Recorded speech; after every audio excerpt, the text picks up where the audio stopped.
সুপ্রিয় দর্শক, আসসালামু আলাইকুম। শেখ হাসিনা সরকারকে হটিয়ে যাদেরকে বসানো হয়েছে একটা অভ্যুত্থানের মাধ্যমে, এই সরকার বসার পর আমরা প্রথমে দেখলাম তাদের আওয়ামী লীগ নিয়ে সমস্যা। খুব স্বাভাবিক, আওয়ামী লীগ এই দেশে ফ্যাসিবাদ কায়েম করেছিল, দেশে অপশাসন দিয়েছিল দেশকে। এরপর আমরা দেখলাম তাদের বঙ্গবন্ধু নিয়ে সমস্যা, কারণ বঙ্গবন্ধু আওয়ামী লীগের লোক। এরপরে দেখলাম তাদের সংবিধান নিয়ে সমস্যা। কেন? কারণ সংবিধান আওয়ামী লীগের আমলে তৈরি হয়েছে। এরপর তাদের এই যে দেশের মুক্তিযুদ্ধ, সেটি নিয়েও তাদের সমস্যা দেখা গেছে। তারা মুক্তিযুদ্ধর ইতিহাসের চেয়ে তারা এই 2024-এ যে অভ্যুত্থান হয়েছে সেটাকে বেশি গুরুত্বপূর্ণ মনে করে। একটা দেশের স্বাধীনতার চেয়ে একটা দেশে একটা সরকারকে নামানো হয়েছে সেটা নাকি বেশি গুরুত্বপূর্ণ। সব গেল, আগেরগুলো তো নিয়ে তর্ক বিতর্ক থাকলো। এবার দেখা গেল এই সরকারের বাংলাদেশের জাতীয় পতাকা নিয়েও সমস্যা। এই প্রশ্ন বা এই কথা বলার অন্যতম একটি কারণ রয়েছে। কারণ হচ্ছে আমাদের যে প্রথম শ্রেণী থেকে পঞ্চম শ্রেণী পর্যন্ত বাংলা যে বই তৈরি হয়, পাঠ্য বই প্রাথমিকের, সেই বইতে এতদিন ধরে যেই রীতি চলে আসছিল, বইটি আপনি মলাটটি উল্টালেই বাংলাদেশের জাতীয় পতাকা এবং জাতীয় সঙ্গীতটি পেতেন। এখন সেটি নিয়ে যাওয়া হয়েছে একেবারেই শেষে। আমি পার্সোনালি এটা তবুও মেনে নিতাম যদি আপনি এই জাতীয় পতাকা এবং জাতীয় সঙ্গীতকে পরে নিয়ে যাওয়ার এমন কারণে নিয়ে গেছেন যে শুরুতে আপনি এমন একটা দিয়েছেন যেটা আসলে জাতীয় পতাকা আর জাতীয় সঙ্গীতের চেয়ে বড়।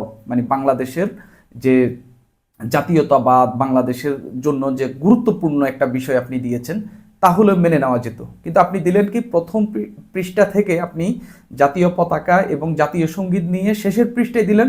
প্রথম পৃষ্ঠায় আপনি কি দিলেন? শিক্ষার্থীরা বইটা উল্টালেই দেখবে শাপলা ফুল। এই দেশের মানুষের জন্য শাপলা আমাদের জাতীয় ফুল, অবশ্যই আমাদের জন্য গুরুত্বপূর্ণ, কিন্তু সেটা কি জাতীয় পতাকার চেয়ে বেশি? একেবারেই না। আমাদের এই যে আগামী শিক্ষাবর্ষের 2025 সালের শুরুতে শিক্ষার্থীরা যে বইটি হাতে পাবে, প্রাথমিকের শিক্ষার্থীরা, সেখানে এতদিন আপনি মলাট উল্টালে যে বাংলা এই দেশের যে পতাকা এবং জাতীয় সঙ্গীত দেখতেন, সেটি আর দেখতে পাবেন না, সেটি একদম শেষের পৃষ্ঠায়। এখন দেখেন, আপনি বলতে পারেন, আমাকে প্রশ্ন করতে পারেন যে হচ্ছে ওইটা শেষে নিয়ে গেলে অসুবিধা কি? অসুবিধা আছে। অসুবিধা কেন? কারণ আপনি একটা শিশু বা হচ্ছে প্রথম থেকে পঞ্চম শ্রেণীতে যারা পড়ে তারা তো অবশ্যই শিশু, এবং তাদের মধ্যে দেশপ্রেম, দেশাত্মবোধ এটা তৈরি করার জন্য অবশ্যই এই আপনি দেশের যে সিম্বলিক বা হচ্ছে এই যে পতাকা, জাতীয় সঙ্গীত, এগুলো খুবই গুরুত্বপূর্ণ দেশের মানুষের জন্য বা বাচ্চাদের জন্য। আপনি যখন একটা শিশু বা একটা শিক্ষার্থী এটা মলাটটি খুলেই যখন দেখবে যে এটি, তখন সে বুঝতে পারবে এটি তার দেশ, এটি তার দেশের পতাকা, এবং এটি একটি গুরুত্বপূর্ণ, তাদের মস্তিষ্কে বা মননে একটা গুরুত্বপূর্ণ ভূমিকা রাখে দেশপ্রেম তৈরি হওয়ার ক্ষেত্রে। কিন্তু আপনি কি করলেন? এটাকে শেষে নিয়ে গেলেন। এই যে বই বই ছাপানো হচ্ছে, এই ক্ষেত্রে হচ্ছে যে 2000 এই সর্বশেষ শেখ হাসিনার আমলে যে শিক্ষাক্রমটি ছিল, সেটি থেকে বর্তমান অন্তর্বর্তীকালীন সরকার সরে গিয়ে 2012 শিক্ষাক্রম যেটি এই সেখানে গিয়েছে। কিন্তু সেই শিক্ষাক্রমেও এই জাতীয় পতাকাটি কিন্তু এবং জাতীয় সঙ্গীত কিন্তু বইয়ের শুরুতেই ছিল। আপনি মলাট উল্টালেই জাতীয় পতাকা এবং জাতীয় সঙ্গীত দেখতে পেতেন, এবং জাতীয় পতাকার সাইজ কি বা হচ্ছে কিভাবে এটা আপনি নির্মাণ করবেন সেই সব তথ্য ছিল। কিন্তু এখন সেটি শেষে চলে গেছে।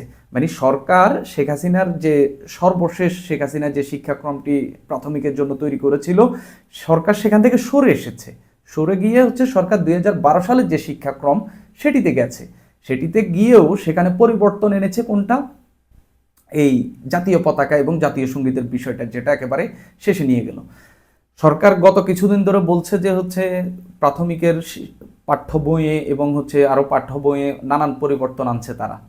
এই পরিবর্তন অবশ্যই ইতিহাসগত দিক দিয়ে আমরা মনে করি যে শেখ হাসিনার সরকারের আমলে ইতিহাসকে তাদের মতো করে লেখা হয়েছে, সাজানো হয়েছে বা বলার চেষ্টা করা হয়েছে।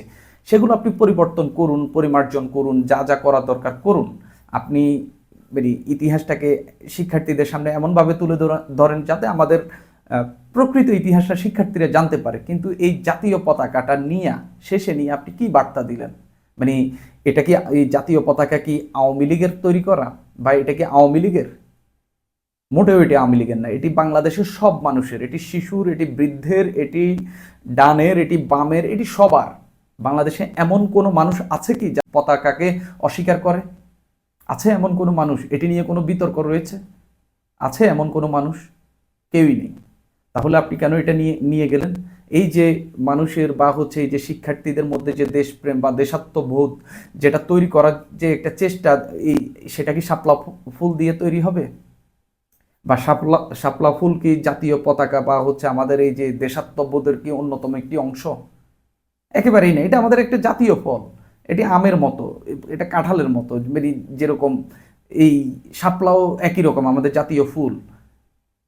জাতীয় ফুল আর জাতীয় পতাকার মধ্যে তো অনেক তফাৎ রয়েছে। কেন আপনি এটা শেষে নিয়ে গেলেন? কি বার্তা দিতে চাচ্ছেন?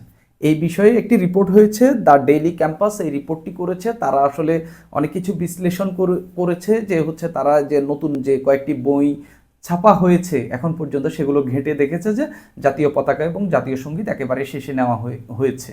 এই বিষয়ে যখন হচ্ছে ডেইলি ক্যাম্পাস যে পুস্তক, পাঠ্যপুস্তক সংশোধন পরিমার্জনের সমন্বয় কমিটিতে যিনি বাংলা বিষয়ে যিনি সদস্য রয়েছেন, রাখাল রাহা, তাকে যখন হচ্ছে ডেইলি ক্যাম্পাসের পক্ষ থেকে জিজ্ঞাসা করা হলো, তিনি বললেন যে হচ্ছে আমি আসলে এই বিষয়ে কথা বলতে পারবো না। তিনি বললেন যে হচ্ছে এই প্রত্যেকটি পরিবর্তনের ক্ষেত্রে আলাদা আলাদা কমিটি কাজ করেছে, এটি পরে নিয়ে যাওয়ার ক্ষেত্রে আসলে দেশাত্মবোধের জায়গায় কোনো হচ্ছে প্রভাব পড়বে না। তবে এটাতে তার একার সিদ্ধান্ত নয় বলে তিনি জানিয়েছেন। তিনি বলছেন যে মানে এটা কমিটিতে আরও যারা রয়েছেন তাদের সবাই মিলে সিদ্ধান্ত। একই সঙ্গে এই বিষয়ে যে হচ্ছে আরও এনসিটিভি যারা হচ্ছে বই প্রকাশ করে, তাদের একজন সদস্যকে জিজ্ঞাসা করা হলেও তিনি আসলে এক ধরনের ক্ষোভের স্বরেই বললেন যে হচ্ছে আসলে তিনি এই বিষয়ে কথা বলতে পারবেন না, এবং তিনি জানেন না হচ্ছে।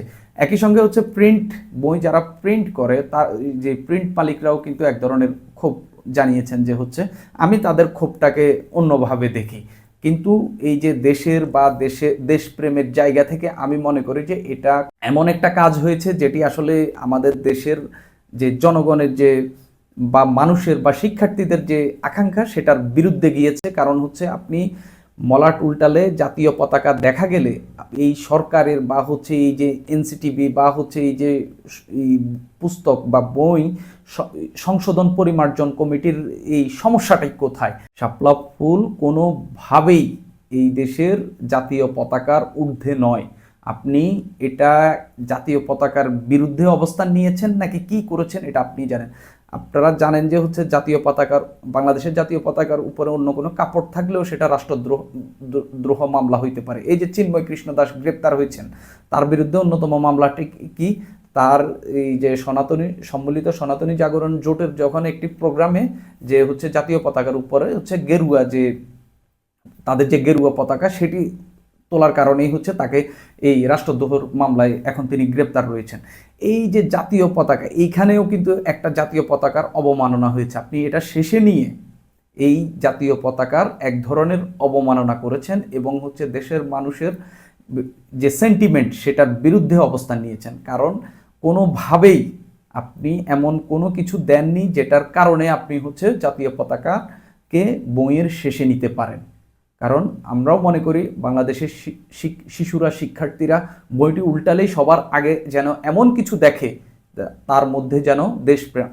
আমি যখন প্রাথমিকে পড়তাম, আমার এখনও মনে হয় যে কোনো, আমি বিশ্ববিদ্যালয়ে যখন পড়েছি, এখনও যে কোনো বই উল্টালে আমার মনে হয় সবার আগে আমি পতাকাটা দেখব, আমাদের জাতীয় সঙ্গীতটা দেখব।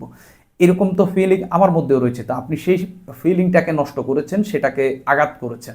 কোনোভাবেই এটা কাম্য নয়। এটা আপনি এই যে বইতে আরও অনেক ধরনের পরিবর্তন করেছেন, যেমন শেখ হাসিনার যে উক্তিগুলো শেষে ছিল এগুলো ফেলেছেন, কোনো অসুবিধা নেই। এগুলো একদম অবান্তর জিনিস শেখ হাসিনা এই বইগুলোতে যুক্ত করেছেন, আপনি সেগুলো ফেলেছেন, কোনো অসুবিধা নেই। কিন্তু এই জাতীয় পতাকার বিষয়ে, কারণ বই যখন হাতে আসবে তখন আমরা তো বুঝতে পারবো আসলে ইতিহাসকে কিভাবে তুলে ধরেছেন আপনি।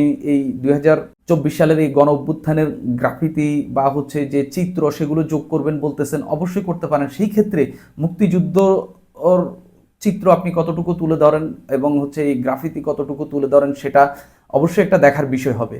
কিন্তু এই যে আওয়ামী লীগের মতো করে তৈরি করা ইতিহাস আপনি পাল্টান, কোনো অসুবিধা নেই। একটা হচ্ছে নিরপেক্ষ ইতিহাস আপনি বইতে তুলে ধরেন, কোনো অসুবিধা নেই।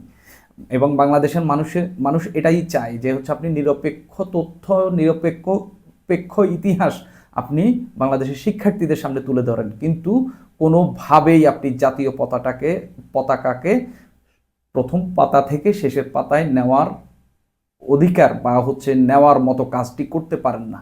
কারণ এটা অবশ্যই বাংলাদেশের মানুষের যে সেন্টিমেন্ট সেটিতে আঘাত দেওয়ার মতো একটা বিষয় হয়ে দাঁড়িয়েছে। এবং আপনি যদি এমন কিছু দিতেন যেটা আসলে জাতীয় পতাকার চেয়ে বড়, সেটা হয়তো মানুষ মেনে নিলেও নিতে পারতো। কিন্তু আমি দেখি না জাতীয় পতাকার চেয়ে বড় কি আছে এবং সেটাকে আপনি শেষের পৃষ্ঠে নিয়ে যাচ্ছেন। সুপ্রিয় দর্শক, আজ এই পর্যন্তই।